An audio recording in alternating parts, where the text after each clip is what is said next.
بسم اللہ الرحمن الرحیم۔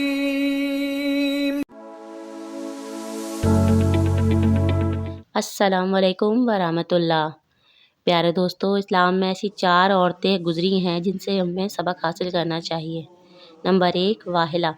یہ حضرت نوح علیہ السلام کی زوجہ تھیں۔ ان کو ایک نبی برحق کی زوجیت کا شرف حاصل ہوا اور برسوں یہ اللہ تعالیٰ کے نبی کی صحبت سے سرفراز رہیں، مگر اس کی بد نصیبی قابل عبرت ہے کہ اس کو ایمان نصیب نہ ہوا، بلکہ حضرت نوح علیہ السلام کی دشمنی اور توہین و بے ادبی کے سبب بے ایمان ہو کر مر گئی اور جہنم میں داخل ہوئی۔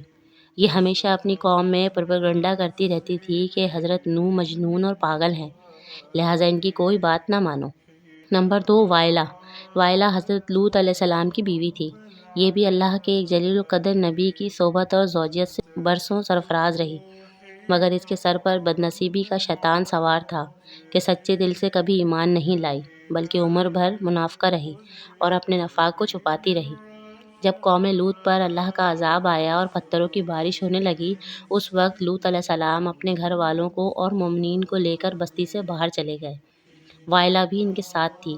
آپ علیہ السلام نے فرما دیا تھا کہ کوئی شخص بستی کی طرف مڑ کر نہ دیکھے، ورنہ وہ بھی عذاب میں مبتلا ہو جائے گا۔ چنانچہ آپ کے ساتھ والوں میں سے کسی نے بھی بستی کی طرف مڑ کر نہیں دیکھا اور سب عذاب سے محفوظ رہے۔ لیکن چونکہ وائلہ منافق تھی، اس نے حضرت لوط علیہ السلام کی بات نہ مانی اور ان کے فرمان کو ٹکرا کر بستی کی طرف دیکھ لیا اور شہر کو الٹ پلٹ ہوتا دیکھ کر چلانے لگی، یا قوما یا قوما، ہائے رے میری قوم۔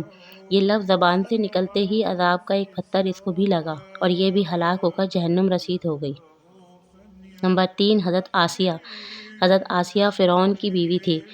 فرعون تو حضرت موسیٰ علیہ السلام کا بدترین دشمن تھا، لیکن حضرت آسیہ نے جب جادوگروں کو حضرت موسیٰ علیہ السلام کے مقابلے میں مرغوب ہوتے دیکھ لیا تو فوراً ان کے دل میں ایمان کا نور چمک اٹھا اور وہ ایمان لے آئیں۔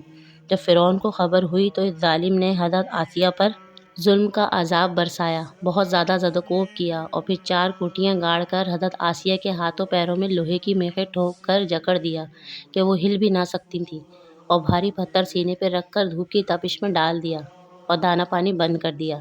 لیکن ان مصائب و مشکلات کے باوجود وہ ایمان پر قائم رہیں اور فرعون کے کفر سے خدا عز و جل کی پناہ اور جنت کی دعائیں مانگتی رہیں، اور اسی پر ان کا خاتمہ بالخیر ہو گیا اور وہ اسی حالت میں جنت میں داخل ہو گئیں۔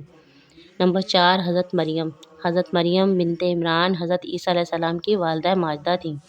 چونکہ حضرت عیسیٰ علیہ السلام ان کے شکم سے بغیر باپ کے پیدا ہوئے تھے، اس لیے ان کی قوم نے لعن طعن اور بدگوئیوں سے ان کو بڑی تکلیفیں پہنچائیں، مگر یہ صابرہ ہو کر بڑے مراتب و درجات سے سرفراز ہوئیں کہ خداوند تعالیٰ نے قرآن مجید میں ان کی ثنا کا خطبہ ارشاد فرمایا اور قرآن پاک میں ان کے نام کی ایک پوری سورت مقرر کر دی اور اس میں ان کی پاکی بھی بیان کر دی۔ ان 4 عورتوں کے بارے میں اللہ تعالیٰ نے قرآن کریم کی سورہ تحریم میں ارشاد فرمایا ہے کہ اللہ کافروں کی مثال دیتا ہے جیسے حضرت نوح کی عورت اور حضرت لوط کی عورت، یہ دونوں ہمارے 2 مقرب بندوں کے نکاح میں تھیں۔